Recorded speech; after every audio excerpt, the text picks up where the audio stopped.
So I moved into this new apartment in New York and I still haven't decided where I'm going to film in here because in my old apartment I had a ton of natural light, and this being Manhattan, there are skyscrapers all around me and that's not a thing anymore.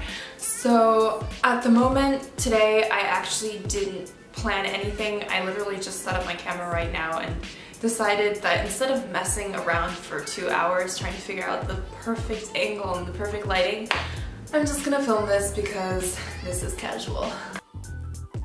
So my Instagram followers know that I very regularly do these Q&A sessions now, and since about August I've been collecting questions. I have been taking screenshots and keeping track of every single question I get, and they're all stored in here, and today I'm going to pick 5 and answer them.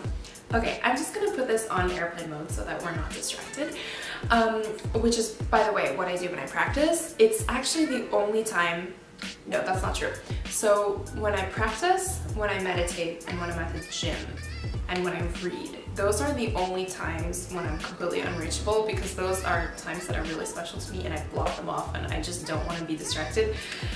Any other time, I see my messages pretty much within 10 minutes of getting them, and I'm a very quick responder, but right now we're filming a vlog, so bye. Question number 1 comes from Jalen M. How to relax while playing. So when turn around, let me try that again. So the number 1 thing I try to think about when I'm trying to relax while playing is breathing, and I mean literally inhaling and most importantly exhaling. I tend to find that when a passage is awkward or challenging, what I do, and this is a really bad habit, is that I inhale and I hold my breath until the difficult part is over. Now, this is obviously terrible because it's creating a lot of tension in your body and you can't relax. On the other hand, when you exhale, you literally release tension from your physical body, and it just helps you execute everything so much more easily. So I always try to check when I'm playing something hard that I'm thinking about my breathing. Another plus to this is that it really helps with phrasing, because I always try to think of singers. They are some of the best natural phrasers because they have to inhale and exhale, and they find natural places in a musical line to take their breaths. So 2 reasons to focus on breathing. Sima Hamaslak, I'm so sorry I'm butchering your name, asks, do you like to play piano? Yes, I love playing piano. I actually played piano for years. I started when I was about 10 and I played until I was about 15, 16. And the reason why I stopped was actually because I moved to Paris and then I didn't have a piano in my apartment, and I really regret this because I always loved playing piano. For me, it was always really relaxing because I never felt the pressure like I did with the cello, because it was my main instrument to play at a certain level. So for me, it was always something I did for fun, even though I wasn't really doing it for fun because I was taking lessons and going to competitions as well. But you know, I never had the same pressures with the cello, and therefore it was just always a really great way for me to connect with music. On the other hand, another regret that I have is that I didn't take it more seriously, because I feel like I could have been a better pianist than I was if I had practiced more, because I hope my old piano teachers aren't watching this, but to be honest, I never really practiced that much. I would just kind of practice the day before my lesson and the day of my lesson, and I still managed to play. I mean, when I stopped playing, I was playing like Chopin etudes and some easier concertos, and I played a recital in Carnegie Hall once, so you know, I could play at a decent level, but it was never at the level I think I could have attained if I put in more effort. So that's another regret I have. And if someday I do have the time, I would love to pick it up again and devote more time to it. Kusya, it's a cool handle either way, asks about self-help books. I love this question because I'm a self-help book junkie. I've been reading these non-stop since I was 8, I think. And there are definitely a few that I highly recommend. The last few I read that I really loved, I wrote them down, were Captivate, The Science of Succeeding with People by Vanessa Van Edwards. I'm a huge fan of hers and I've watched almost all her YouTube videos. and Manage Your Day-to-Day, which is actually by several authors. It's a kind of collective book of essays on time management by, well, it's edited by Jocelyn K. Glide. Don't know if I'm pronouncing it correctly either.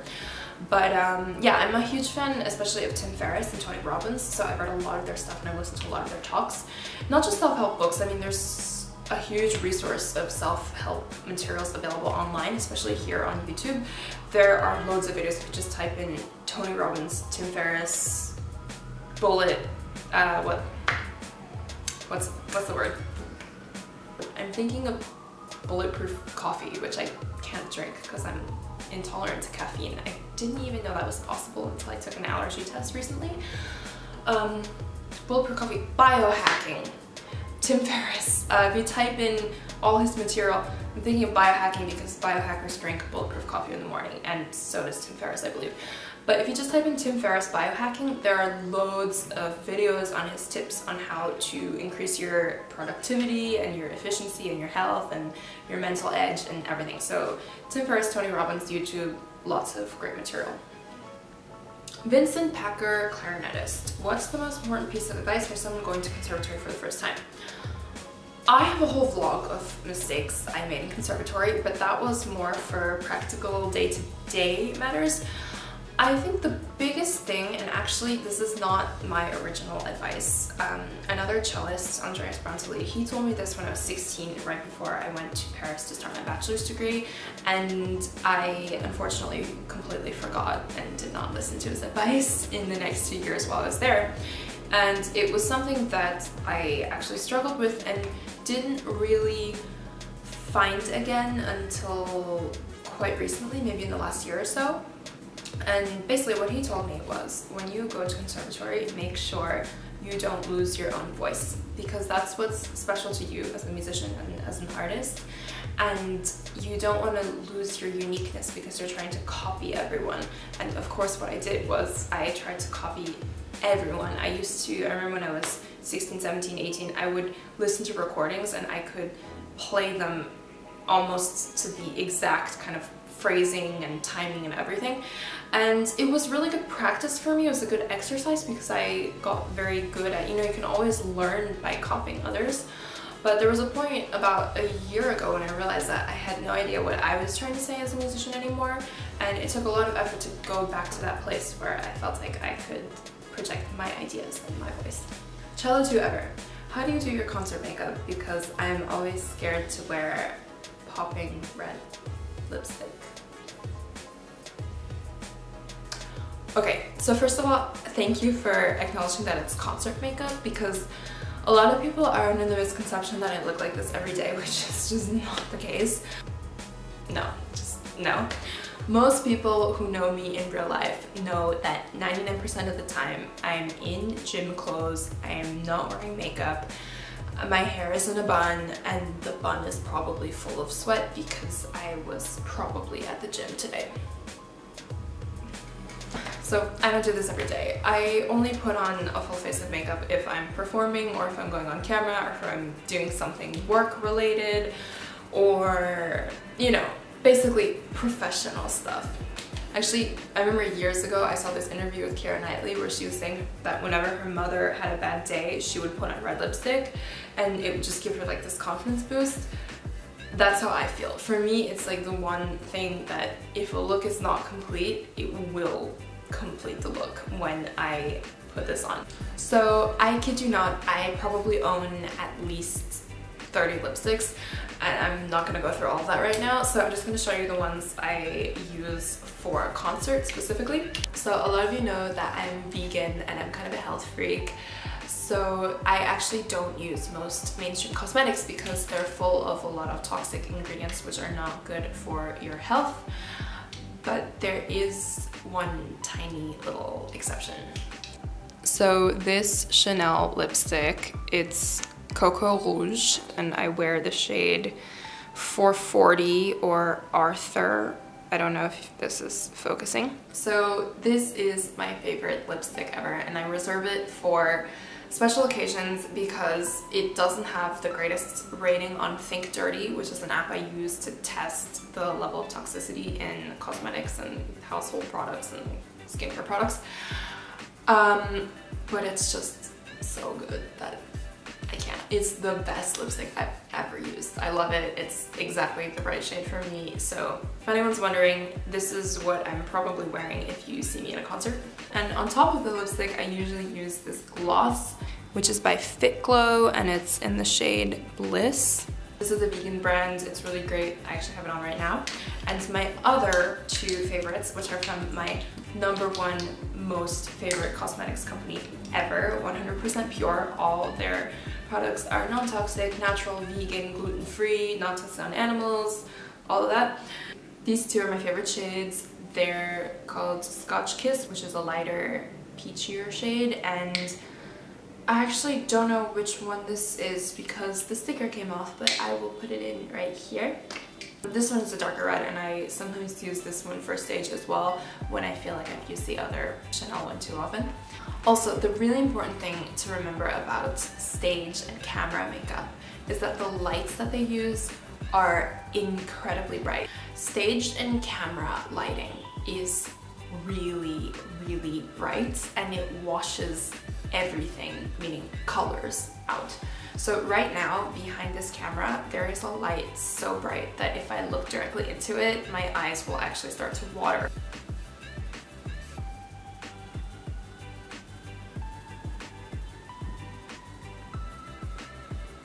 It's happening. 2 more seconds and it's it. Okay, yeah. So now actually I have like blind spots because I've looked into the light. So basically, whenever you're on stage or you're on camera, you have to understand that it's not like everyday makeup, because the lights are gonna wash out all the colors you put on your face, and therefore you have to put on basically 10 times more than you would for a normal day. If you wear kind of normal neutral makeup, it will look like you're wearing no makeup, and it will look like you're washed out and pale. So I would not be scared of wearing red lipstick on stage, because there have been times where, believe me, there have been photos and videos taken of me in concert and it looks like I'm not wearing any lipstick at all, and I'm wearing like one of these. So that was just a quick Q&A. Like I said, I have been keeping track of all your questions. I have screenshots of them on my phone, and I'm planning on doing a quick video like this every month or two just to answer a few of them. I'm actually in the middle of flying, well, I just flew back from Chicago, and tomorrow I'm flying to Berlin, but by the time you guys watch this, I will probably be already back in New York. But I'm working on a couple videos. I'm gonna get them all out, like I said, every week starting in December. Sorry about my whole setup. I'm kind of in the middle of cleaning my apartment, and I still haven't totally moved in here. There's still like furniture that needs to come, and I'm figuring it out, although I did get my bookshelf up, which was, it took my whole bedroom situation like up a notch, because for me, I can't sleep in a room without a bookshelf full of books. I know, weird. Yeah, I have a bookshelf now, but I need to actually get another one because all my books don't fit on just one. And hopefully next time I'm not filming in the middle of my moving situation. This wasn't really like a planned or structured vlog, but honestly sometimes I feel like this is more natural because, you know, I feel more like I'm talking to you guys as real people than when I'm just sitting here telling you how I do things or taking you through my day and being really perfect and organized about the whole thing. But anyway, I'm gonna stop rambling now because I actually need to wrap this up and get ready to go to the gym, before which I need to wash all this off, because who would wear all of this to the gym? See you guys soon. Bye!